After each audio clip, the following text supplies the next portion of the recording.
दोस्तों, इतिहास के पन्नों में बहुत से तानाशाहों के नाम दर्ज हैं। इनके जबर जुल्म के किस्से आज भी लोगों का दिल दहला देते हैं। ईदी अमीन ऐसे ही एक तानाशाह का नाम था। उसने दुनिया को बताया कि क्रूरता और पागलपन की हद से गुजर जाना किसे कहते हैं।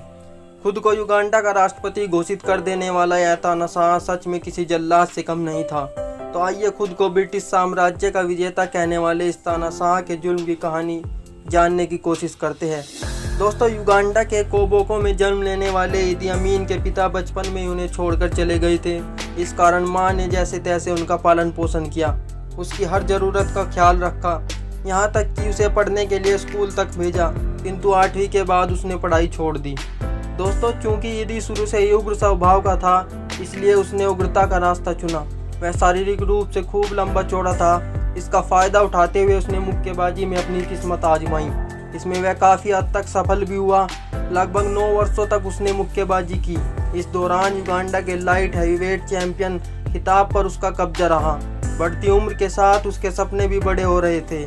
उसकी आंखों में सत्ता का सपना पलने लगा था। इसको पूरा करने के लिए वह कुछ भी करने के लिए तैयार था। मौका मिला तो उसने 1946 में किंग्स अफ्रीकी राइफल्स में सहायक रसोइये के रूप में एंट्री ली। माना जाता है कि यह उसका सत्ता की ओर पहला कदम था।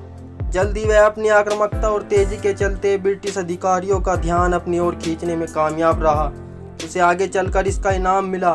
महज 1 साल के भीतर ही उसकी पदोन्नति कर दी गई। दोस्तों, 1957 में ईदी सार्जेंट मेजर के साथ आगे बढ़ा और लेफ्टिनेंट बनने तक बिल्कुल भी नहीं रुका। कहा जाता है कि तेजी से मिली पदोन्नति ने ईदी को पागल सा कर दिया था। जल्दी उसे घमंड हो गया और उसने क्रूरता की हदें लांघना शुरू कर दी। दोस्तों, सन 1962 में ईदी के नेतृत्व में युगांडा के उत्तर में आदिवासियों का एक बड़ा नरसंहार किया गया। मामला इतना बड़ा था, इसलिए इसकी जांच की गई। जांच की रिपोर्ट में ब्रिटिश अधिकारियों ने पाया कि ईदी के आदेश पर यह सब हुआ। रिपोर्ट में बताया गया था कि कैसे ईदी के कहने पर वहां के लोगों को पीट पीट कर मार डाला गया। यही नहीं, अनेक लोगों को तो जीवित ही दफन कर दिया गया था। इस अपराध के लिए ब्रिटिश प्रशासन ने ईदी का कोर्ट मार्शल करना चाहा, किंतु ईदी के भाग्य ने उसका पूरा साथ दिया। कोर्ट मार्शल से ठीक पहले ही युगांडा को ब्रिटेन से 9 अक्टूबर को स्वतंत्रता प्राप्त हो गई। युगांडा के पहले प्रधानमंत्री ओबेट मिल्टन द्वारा उसके सारे आरोपों को अनदेखा कर दिया गया। साथ ही उसे युगांडा सेना में खास तवज्जो दी गई। उसे सेना और वायुसेना का डिप्टी कमांडर बना दिया गया। दोस्तों, सन 1966 में ईदी और ओबेट मिल्टन पर $3.5 लाख के भ्रष्टाचार का आरोप लगा। खुद को बुरी तरह से फंसता देख ईदी ने उन 5 मंत्रियों को गिरफ्तार कर लिया जिन्होंने यह मुद्दा उठाया था। दूसरी तरफ ओबेट ने मंत्रिमंडल को बर्खास्त कर दिया। इसका सीधा फायदा ईदी को मिला। युगांडा की सारे सैन्य और प्रशासनिक अधिकार पूरी तरह से अब ईदी के हाथ में आ चुके थे। वह पहले ब्रिगेडियर जनरल फिर मेजर जनरल के पद पर बैठा। इस तरह ओबेट और ईदी की नज़दीकियां काफ़ी हद तक बढ़ गई थी। दोनों एक दूसरे के पक्के साथी माने जा रहे थे, किंतु ईदी के मन में कुछ और चल रहा था। वह ओबेट को अपने रास्ते से हटाना चाहता था। यह खबर जब ओबेट को मिली तो वह ईदी से दूरियां रखने लगा। ईदी कुछ करता इससे पहले ओबेट ने उसे कूटनीति से घेरना चाहा। उसने सैन्य सरकार पर भ्रष्टाचार का आरोप लगाना शुरू कर दिया। उसने कहा कि ईदी कानून व्यवस्था को सही करने में बुरी तरह फेल साबित हो रहे हैं। ईदी ने इसके जवाब के लिए ओबेट के तख्ता पलट करने की तैयारी शुरू कर दी। वह युगांडा वासियों को अपने समर्थन में खड़ा करने में सफल रहा। उनके साथ से ईदी ने सबसे पहले ओबेट की गुप्त पुलिस को ख़त्म करना शुरू कर दिया। अगले कुछ ही समय में वह ओबेट का तख्ता पलट कराने में सफल रहा। यहाँ से उसकी सत्ता पर मजबूत पकड़ हो गई। दोस्तों, सत्ता संभालते ही ईदी की क्रूरता एक विकराल रूप लेने लगी। सबसे पहले उसने उन सभी अधिकारियों और सैनिकों को फांसी पर चढ़वा दिया जो ओबेट के समर्थन में थे। पहले साल में ही वह 9000 सैनिकों की हत्याओं का कारण बना। ईदी की तानाशाही के चलते युगांडा की अर्थव्यवस्था डोलने लगी। यह ईदी के लिए एक बड़ी समस्या हो सकती थी, किंतु उसने इसका भी तोड़ निकाल लिया। उसने सभी एशियाइयों को यह कहकर देश छोड़ने का फरमान सुना दिया कि उनके पास युगांडा की नागरिकता नहीं है। इस लिहाज से उन्हें 90 दिनों के अंदर देश छोड़कर जाना होगा। परिणाम स्वरूप भारत सहित और बाकी देशों के 80,000 नागरिकों को युगांडा छोड़ना पड़ा।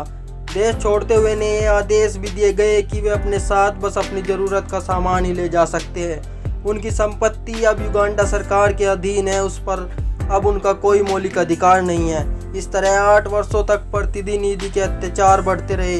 उसकी 8 वर्षों की तानाशाही में तकरीबन 5 लाख लोगों को मौत के घाट उतार दिया गया।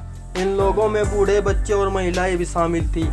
दोस्तों, ईदी अमीन के यातना देने के तरीकों से उसकी हिंसक सोच का सटीक अनुमान लगाया जा सकता है। उसने अपनी पसंद की हर खूबसूरत लड़की को न सिर्फ अपनी हवस का शिकार बनाया बल्कि उन्हें तोहफे में मौत भी बांटी। वह लोगों को आसान मौत नहीं देता था, वह उनको जिंदा जमीन में दफन करवाता था। कई बार तो वह जिंदा इंसानों को मगरमच्छ के आगे डाल देता था। इस आदमखोर हैवान के बारे में ऐसा माना जाता है कि वह इंसान के मांस खाता था। उसके देश छोड़ने के बाद जब उसके घर की तलाशी हुई तो उसके फ्रिज से इंसानों के कटे हुए सिर निकले। दोस्तों, इंसान खुद को कितना भी महान क्यों न समझ ले, मगर नियति ने सबका अंत लिखा हुआ होता है। ईदी के साथ भी कुछ ऐसा ही हुआ। सन 1978 तक उसके कुछ ही दोस्त रह गए थे।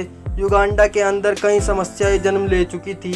इससे सबका ध्यान भटकाने के लिए ईदी ने पड़ोसी देश तंजानिया के खिलाफ युद्ध छेड़ दिया। दोस्तों, उसका यह दांव उस पर भारी पड़ा। तंजानिया की सेना ने युगांडा के निर्वासित लोगों के साथ मिलकर 1 साल के भीतर ईदी को उसके मुंह के बल गिरा दिया।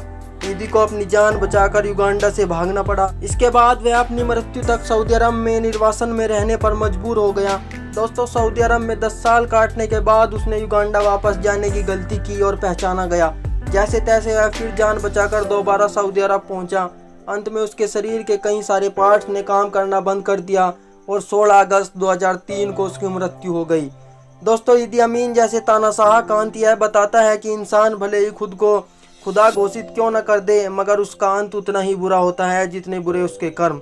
दोस्तों, आप क्या सोचते हैं? बुरे काम का नतीजा क्या होता है? आप हमें कमेंट बॉक्स में ज़रूर बताएं। अगर आपको वीडियो आई हो पसंद तो वीडियो को लाइक और चैनल को सब्सक्राइब करना बिल्कुल न भूलें। शुक्रिया। जय हिंद, जय भारत।